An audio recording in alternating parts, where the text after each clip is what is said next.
एक minute video skip ना करें। फिरौन तब बिल्कुल कंगाल था, दिवालिया था, कर्ज में डूबा हुआ था। कर्ज चुकाने के डर से वह घर में छिपा रहता। इसी वजह से एक एक करके लेनदार फिरौन के घर आने लगे। फिरौन बहुत चालाक और धोखेबाज था। सिर्फ धोखेबाज ही नहीं बल्कि बड़ा ठग था, इसलिए कि वह घर में रहते हुए भी दरवाजा खुला रखता था ताकि लेनदार समझे कि घर में कोई नहीं है। दिन ब दिन लेनदार वहाँ आते लेकिन फिरौन को न देखकर लौट जाते। फिरौन अकेले सोचने लगा, मैं कब तक खुद को इस तरह छिपा सकता हूँ? मुझे खुद को साबित करना ही होगा। उस समय मिस्र आर्थिक दृष्टि से दुनिया में सबसे ऊपर था। फिर फिरौन लेनदारों के डर से रात के अंधेरे में बलक से मिस्र की ओर छिपते हुए निकल पड़ा। पूरी रात सफर करने के बाद वह आखिरकार मिस्र पहुंच गया। थोड़ी दूर चलने के बाद उसकी मुलाकात उसके दोस्त हमान से हुई। हमान ने उसे देखते ही पूछा, प्रिय दोस्त, तुम यहाँ क्यों हो? तुम्हारी क्या हालत है? तब फिरौन ने कहा, दोस्त हमान, मैं बड़ी मुसीबत में हूँ। लेनदारों के डर से भागकर यहाँ आया हूँ। मैं पूरी तरह से कंगाल हूँ, चारों ओर कर्ज में डूबा हूँ। अब मुझे किसी काम की जरूरत है। तब हमान ने कहा, फिरौन, मेरी भी यही हालत है, मुझे भी किसी काम की जरूरत है। इसके बाद फिरौन और हमान काम की तलाश में निकल पड़े। थोड़ी दूर चलने के बाद वे भूख और प्यास से बेहाल हो गए। दूर से उन्होंने देखा कि एक आदमी तरबूज के खेत में तरबूज काट रहा है। फिरौन और हमान धीरे धीरे उस तरबूज के खेत के पास जाकर बोले, चाचा जान, हम बहुत भूखे हैं, क्या हमें कुछ तरबूज खाने को देंगे? यह सुनकर उस आदमी ने उन्हें तरबूज खाने दिया। दोनों ने पेट भरकर तरबूज खाया और संतुष्ट हो गए। फिर उस तरबूज के खेत के मालिक ने उनसे पूछा, मैंने तुम लोगों को पहले कभी नहीं देखा, तुम कौन हो और कहाँ से आए हो? तब फिरौन ने कहा, हम परदेसी हैं, बलक से काम की तलाश में आए हैं। तरबूज के खेत के मालिक ने सोचा कि उसे भी काम करने वालों की जरूरत है, इसलिए उसने उनसे कहा, क्या तुम मेरे पास काम करोगे? हमान ने कहा, बिल्कुल, हम काम करेंगे। तब तरबूज के खेत के मालिक ने कहा, मेरे पास काम करना है तो ईमानदारी से करना होगा, चोरी नहीं की जा सकती। फिरौन बड़ा धोखेबाज था, इसलिए उसने चालाकी से कहा, मैंने जीवन में कभी झूठ नहीं बोला और चोरी तो दूर की बात है। इस तरह चालाकी से फिरौन और उसका दोस्त हमान तरबूज के खेत के मालिक का दिल जीतकर काम पर लग गए। अगले दिन से फिरौन और हमान तरबूज लेकर बाजार जाने लगे। बाजार में तरबूज ऊंचे दाम पर बेचते और मालिक को ज्यादा मुनाफा दिखाते। इस तरह उन्होंने और भी ज्यादा मालिक का दिल जीत लिया। काफी समय बीत गया। एक दिन फिरौन ने उस खेत के मालिक से कहा, चाचा जान, आप तरबूज पीस के हिसाब से हमें बेचें, इससे आपको और ज्यादा मुनाफा होगा। खेत के मालिक ने उसकी बात मान ली। इसके बाद फिरौन अगले दिन फिर बाजार में तरबूज बेचने ले गया। वह तरबूज पीस के हिसाब से खरीदता, कभी कभी कुछ तरबूज चोरी भी करता और बाजार में तरबूज को काटकर टुकड़ों में ऊंचे दाम पर बेचता। इस तरह चालाकी से फिरौन ने बहुत पैसा कमा लिया। एक रात फिरौन ने अपने दोस्त से कहा, हमान, अगर हम सिर्फ तरबूज बेचते रहे तो जिंदगी में कुछ नहीं कर पाएंगे, हमें कुछ और करना होगा। उस समय एक अद्भुत घटना घटी।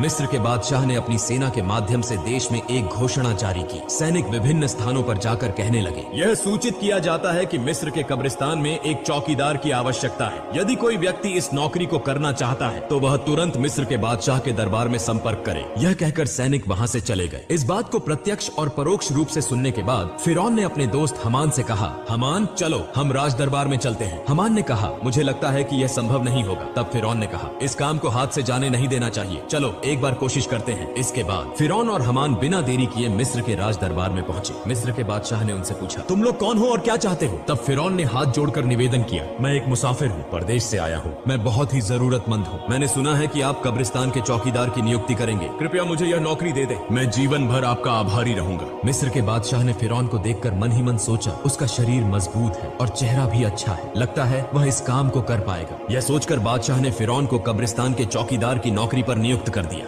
अगले दिन से फिरौन मिस्र के कब्रिस्तान में चौकीदारी का काम करने लगा। दिन रात वह कब्रिस्तान के गेट पर खड़ा रहता। पास ही एक छोटे से कमरे में उसका दोस्त हमान और वह दोनों साथ रहते थे। एक रात कुछ लोग एक मृत शरीर को दफनाने के लिए आए, लेकिन फिरौन ने उन्हें रोक दिया। उसने उन्हें कब्रिस्तान में प्रवेश नहीं करने दिया। तब उन्होंने पूछा, मामला क्या है? आप हमें लाश दफनाने से क्यों रोक रहे हैं? दरअसल फिरौन बड़ा धोखेबाज और ठग था। उसने चालाकी से कहा, क्या आप नहीं जानते, मिस्र के बादशाह ने नया कानून बनाया है, अगर किसी को लाश दफनानी है तो उसे एक सोने का सिक्का देना होगा। उन लोगों ने फिरौन की बात पर विश्वास कर लिया और उसे एक सिक्का देकर लाश को दफना दिया। इस तरह यह खबर फैल गई कि लाश को दफनाने के लिए एक सोने का सिक्का देना जरूरी है। इसी तरह फिरौन धोखाधड़ी करके बहुत पैसा कमाने लगा। उस समय एक अजीब घटना घटी। मिस्र में अल्लाह का कहर शुरू हो गया। चारों ओर कॉलरा और चेचक की बीमारी से बड़ी संख्या में लोग मरने लगे। कुछ लोग लाश को दफनाने के लिए कब्रिस्तान आए। तब फिरौन ने और भी चालाकी से कहा, मिस्र के बादशाह ने नया कानून बनाया है, अगर कोई व्यक्ति कॉलरा या चेचक से मरता है तो उसे 2 सोने के सिक्के देकर ही इस कब्रिस्तान में दफनाया जाएगा। फिरौन ने धोखाधड़ी से सभी से सोने के सिक्के लेकर बहुत सारा पैसा कमा लिया। इस तरह पूरा साल बीत गया। इसके बाद फिरौन ने अपने दोस्त से कहा, हमान देखो, मैंने 2 बोरियां पैसे कमा लिए हैं, लेकिन अब ये पैसे हमें मिस्र के बादशाह के पास ले जाने होंगे। यह सुनकर हमान चौंक गया। उसने कहा, फिरौन क्या तुम्हारा दिमाग खराब हो गया है? तुमने पैसे कमाने के लिए इतनी मेहनत की, सबको धोखा दिया और अब आखिर में ये पैसे बादशाह को देने जा रहे हो। फिरौन ने कहा, हमान धैर्य रखो, मेरी चालाकी धीरे धीरे सामने आएगी। इसके बाद बिना देर किए अगले दिन फिरौन और हमान 2 बोरियां सोने के सिक्कों की लेकर मिस्र के बादशाह के दरबार में पहुंच गए। मिस्र के बादशाह ने उनसे पूछा, क्या बात है, तुम लोग बोरियां लेकर राज दरबार में क्यों आए हो? तब फिरौन ने कहा, जहां पनाह, मैं 2 बोरियां सोने के सिक्कों के साथ आया हूँ। यह सुनकर बादशाह के मंत्री ने उन्हें डांटते हुए कहा, तुम्हारी हिम्मत कैसे हुई कि तुम मिस्र के बादशाह के सामने खड़े होकर पैसों का घमंड दिखाओ? तब मिस्र के बादशाह ने पूछा, इतने सारे सोने के सिक्के तुम्हें कहां से मिले और तुम इसे यहाँ क्यों लाए हो? तब फिरौन ने कहा, जहां पनाह, जो लोग मृत लाश को दफनाने आते थे उनसे मैं 1 सोने का सिक्का लेता था। इसके अलावा इसमें मेरी तनख्वाह के पैसे भी शामिल हैं। मेरा असली मकसद यह है कि मिस्र में पिछले 2 साल से जो गरीब लोग कर नहीं चुका पाए, उनकी ओर से मैं ये सोने के सिक्के आपको दे रहा हूँ। कृपया उनकी कर माफी कर दीजिए। यह सुनकर वहाँ मौजूद सभी लोग हैरान रह गए। मिस्र के बादशाह उसके इस कार्य से प्रभावित हुए और उस पर विशेष ध्यान देने लगे। अगले दिन से पूरे मिस्र में यह खबर फैल गई कि एक कब्रिस्तान का चौकीदार ने मिस्र के गरीब लोगों का 2 साल का कर चुका दिया है। पूरे मिस्र के लोग कहने लगे, इतना अच्छा इंसान पूरे मिस्र में दूसरा कोई नहीं हो सकता। अगर यह व्यक्ति हमारे देश का बादशाह होता तो हम कितने सुखी होते। इसी तरह पहले मिस्र के बादशाह और फिर मिस्र के लोगों का दिल जीत लिया। इसके बाद काफी समय बीत गया। एक दिन मिस्र के बादशाह का वृद्धावस्था के कारण निधन हो गया। इसके बाद चारों तरफ चिंता फैल गई कि दूसरा रमेसेस मिस्र का बादशाह कौन होगा। कुछ दिनों बाद राज दरबार में एक आपातकालीन बैठक बुलाई गई। वहाँ मौजूद विद्वानों में से एक ने कहा, इस तरह मिस्र के बादशाह का सिंहासन खाली नहीं रखा जा सकता। मिस्र का अगला बादशाह कौन होगा, इस पर सब चर्चा करें। तब वहाँ मौजूद एक व्यक्ति ने कहा, हुजूर, हमें लगता है कि जो लड़का कब्रिस्तान का चौकीदार है यानी फिरौन,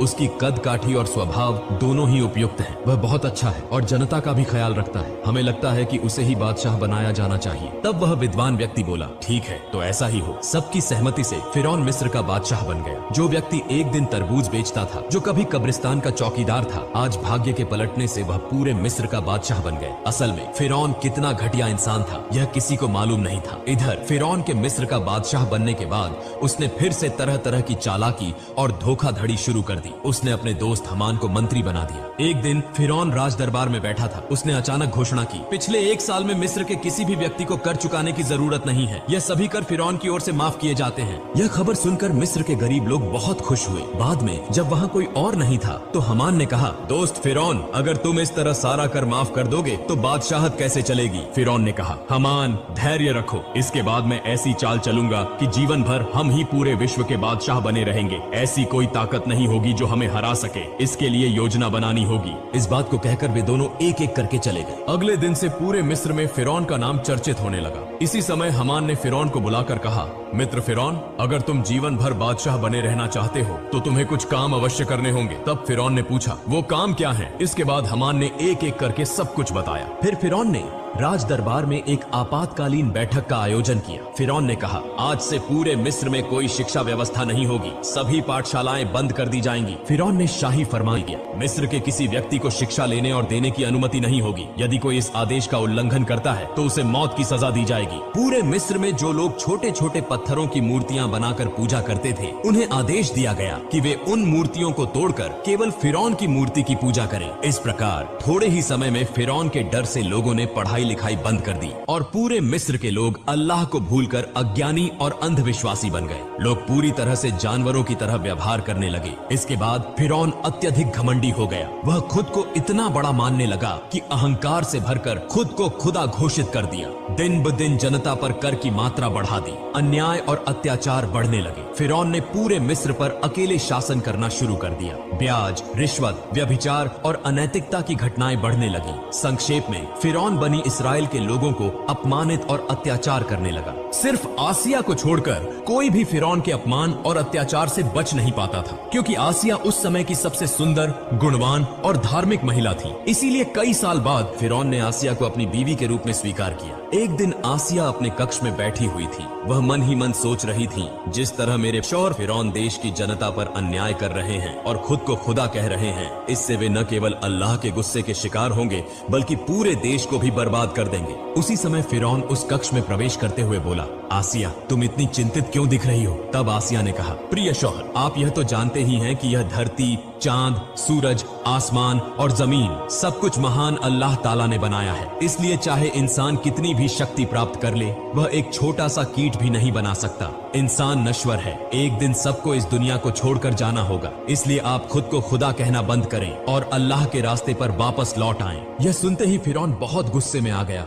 और आसिया को डांटते हुए बोला, आसिया, अगर यह बात कोई और कहता तो मैं उसे मार डालता। जिस तरह सबने मुझे खुदा मान लिया है, तुम्हें भी मुझे खुदा मानना होगा, वरना तुम्हारा हाल भी उन्हीं की तरह होगा। यह कहकर फिरौन वहां से चला गया। उधर आसिया बहुत चिंतित हो गई। उनके पास कुछ भी करने का विकल्प नहीं था। उनकी आंखों से आंसू बहने लगे। इस तरह कई दिन बीत गए। फिर एक दिन फिरौन अपने कक्ष में आराम कर रहा था। आधी रात में उसने सपना देखा कि बनी इस्राएल की दिशा से एक विशाल आग का गोला आ रहा है जो पूरे मिस्र को जलाकर राख कर रहा है, लेकिन बनी इस्राएल के लोगों को कुछ भी नहीं हो रहा। यह स्वप्न देखकर फिरौन तुरंत जाग गया। फिरौन ने देर न करते हुए अगले दिन देश के विभिन्न हिस्सों से बड़े बड़े ज्योतिषियों को राज दरबार में बुलाया और अपने स्वप्न के बारे में बताया। फिरौन के इस स्वप्न का ताबीर करते हुए ज्योतिषियों में से एक ने कहा, जहांपना, आप नाराज न हो, भविष्य में हम आपकी मृत्यु देखते हैं। आप बहुत अधिक समय तक मिस्र के बादशाह नहीं रह पाएंगे। आपकी शक्ति पूरी तरह नष्ट हो जाएगी। यह सुनकर फिरौन बहुत गुस्से में आ गया और ज्योतिषी को डांटते हुए बोला,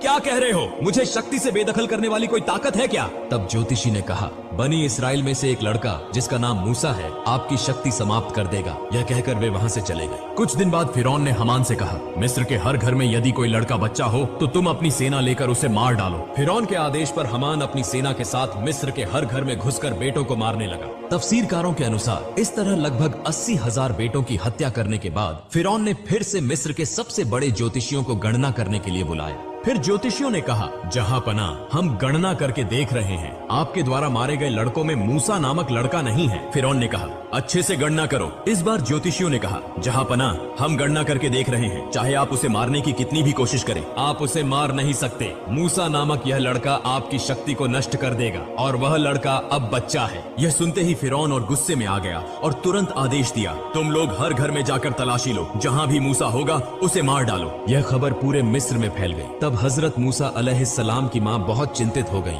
वह सोचने लगी, अपने बच्चे मूसा को कैसे बचाया जाए। ठीक उसी समय उनकी बेटी मरियम नदी के किनारे बकरियां चरा रही थी। उसने देखा कि हमान और फिरौन की बहुत सी सेना उनके घर की ओर आ रही है। यह देखकर मरियम बहुत जल्दी अपने घर लौट आई और कहा, अम्मा जान, फिरौन की सेना हमारे घर की ओर आ रही है, मेरे भाई मूसा को तुम बचाओ। यह सुनकर हजरत मूसा अलैहिस्सलाम की माँ पूरी तरह चौंक गई। वह बिल्कुल भी नहीं समझ पा रही थी कि अब क्या किया जाए। इतने में फिरौन की सेना ने उनके घर को घेर लिया। ऐसे समय में अल्लाह रब्बुल आलमीन ने गैबी आवाज से कहा, हे मूसा की माँ, तुम देर न करो, अपने बेटे मूसा को जलते हुए चूल्हे में रखकर चली आओ। हजरत मूसा अलैहिस्सलाम की माँ ने देर न करते हुए अपने बच्चे मूसा को जलते हुए चूल्हे में रख दिया और तभी अचानक फिरौन की सेना घर में घुस आई। वे बोले, हमें खबर मिली है कि तुम्हारे घर में मूसा नामक बेटा है, जल्दी से उसे हमारे हवाले कर दो। तब हजरत मूसा की माँ ने कहा, देखो, यह तो मेरी बेटी है, यदि मेरे घर में मूसा है तो तुम लोग उसे ढूंढ कर देखो। फिर उसके बाद फिरौन की सेना घर के इधर उधर हर जगह तलाशी लेने लगी,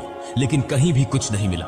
आखिरकार वे सभी वहां से चले गए। फिर हजरत मूसा अलैहिस्सलाम की माँ रोते रोते उस जलते हुए चूल्हे के पास गईं और देखा कि हजरत मूसा अलैहिस्सलाम जीवित हैं और उसी जलते हुए आग में खेल रहे हैं। अल्लाह की कृपा से हजरत मूसा अलैहिस्सलाम का एक बाल भी आग में नहीं जल गया। तब हजरत मूसा अलैहिस्सलाम की माँ ने अल्लाह का शुक्र अदा किया और कहा, हे अल्लाह, तुम सभी शक्तियों के मालिक हो, तुम्हारी सारी प्रशंसा है। अल्लाह, तुमने मेरे बेटे मूसा को बचाया। इसके बाद हजरत मूसा अलैहिस्सलाम की माँ ने उसी रात एक सपना देखा। अल्लाह रब्बुल आलमीन कह रहे थे, तुम एक लकड़ी का संदूक तैयार करो और हजरत मूसा अलैहिस्सलाम को उस संदूक में रखकर नील नदी में बहा दो। इस बीच अल्लाह रब्बुल आलमीन ने हजरत जिब्राइल अलैहिस्सलाम को बुलाया और कहा, हे जिब्राइल, तुम जाओ और मूसा अलैहिस्सलाम की माँ की मदद करो। यह आदेश पाकर हजरत जिब्राइल अलैहिस्सलाम मूसा नबी के घर की ओर चल पड़े। सुबह हजरत मूसा अलैहिस्सलाम की माँ अपने घर के सामने बहुत चिंता में बैठी हुई थी। उसी समय देखा कि एक दरवेश उनके घर आया